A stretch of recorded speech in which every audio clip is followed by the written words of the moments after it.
I say, you say Peester, I say Pester. All right. Anyway, ma'am, could you please tell him your name? My name is Becky Peester. I am the mammography coordinator at the Springfield Regional Imaging Center. So you're here because of the relationship between mammography and breast cancer. Right. Have you heard any of the kinds of treatments they're coming up with for breast cancer lately? Well, we're kind of in the diagnosis side of it.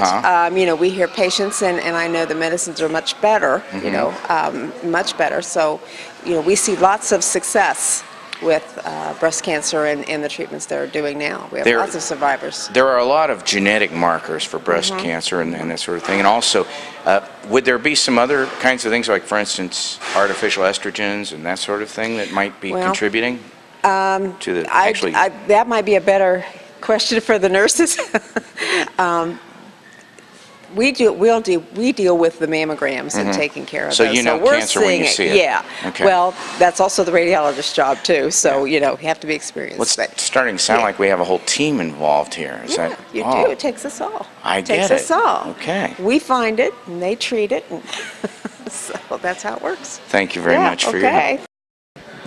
Hello, I'm Ron Tompkins. Hi, Dr. Tom Rack. Nice to meet you. I see, and it's Dr. Thomas Rack, board-certified plastic surgeon and skin care specialist. Is that right? Correct. Now, what brings you to the Relay for Life? Actually, it was Pam Massey, a previous patient I treated, and she's aware that I treat a lot of skin cancers.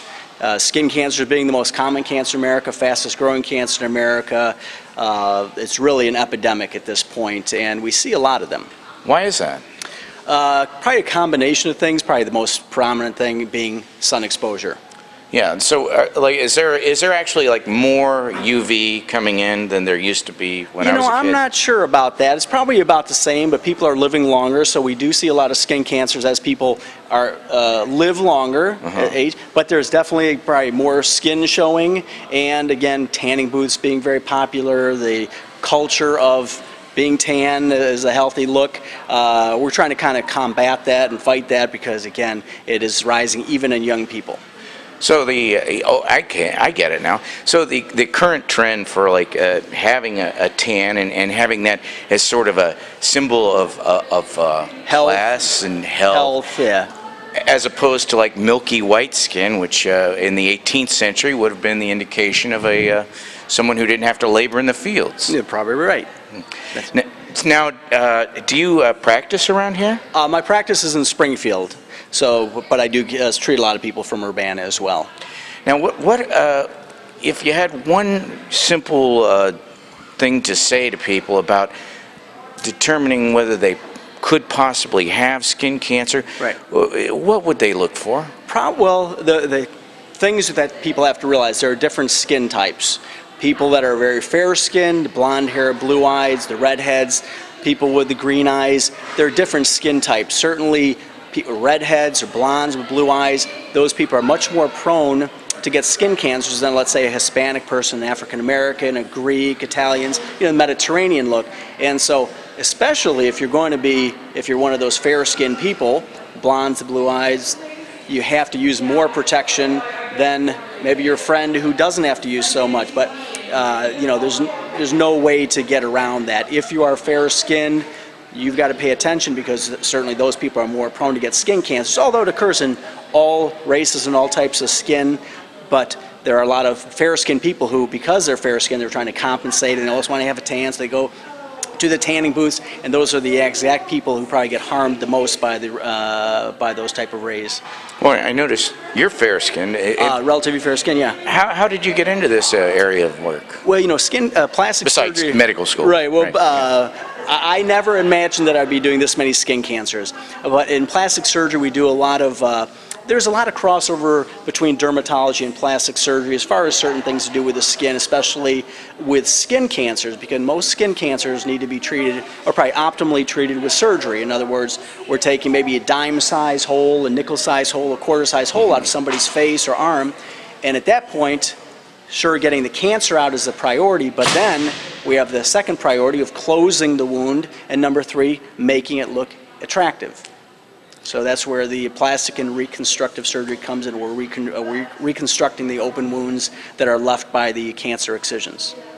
I see. So that's actually the luxury after you've taken the cancer out. Right, that is the priority. Yeah. Yeah. Well, thank you very much, Dr. Eck, and we greatly appreciate you coming here tonight. Thank you very much. Ma'am, can I ask you your name? Darlene Jackson. Sure.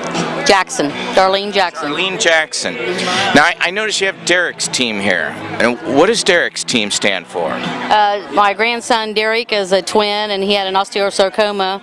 I think he was diagnosed in 2003. And then we did the surgery and the chemo and all that. And he's 14 now, so he's a cancer survivor. Is he here? No, you missed him. He's in Washington, D.C. this year. Oh, they had a class even trip. better. Yeah, he has a twin brother. They're in D.C. this year. So he had a sarcoma, a bone cancer.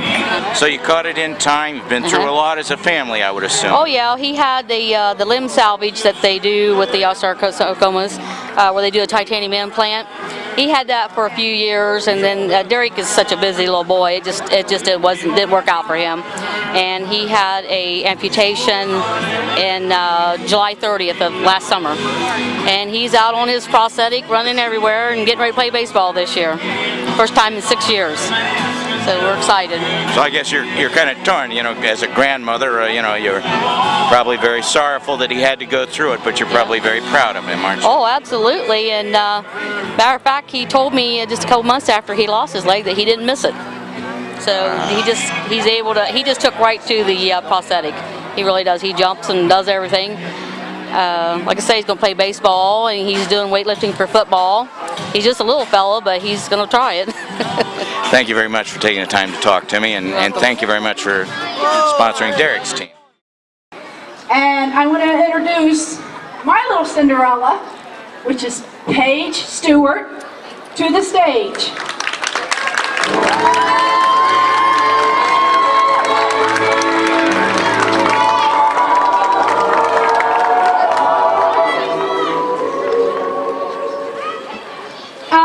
Paige is 8 years old, and she is a student at Graham. And if you know anything about Cinderella, I have a very special evening planned for this child. And this is for you, okay? And as we make our walk, we're going to talk about what's in this book, okay? And I'm going to make you know that dreams can come true. But being her mom, the mom, she tends to be more emotional than me. Yeah. I mean, they're pretty close.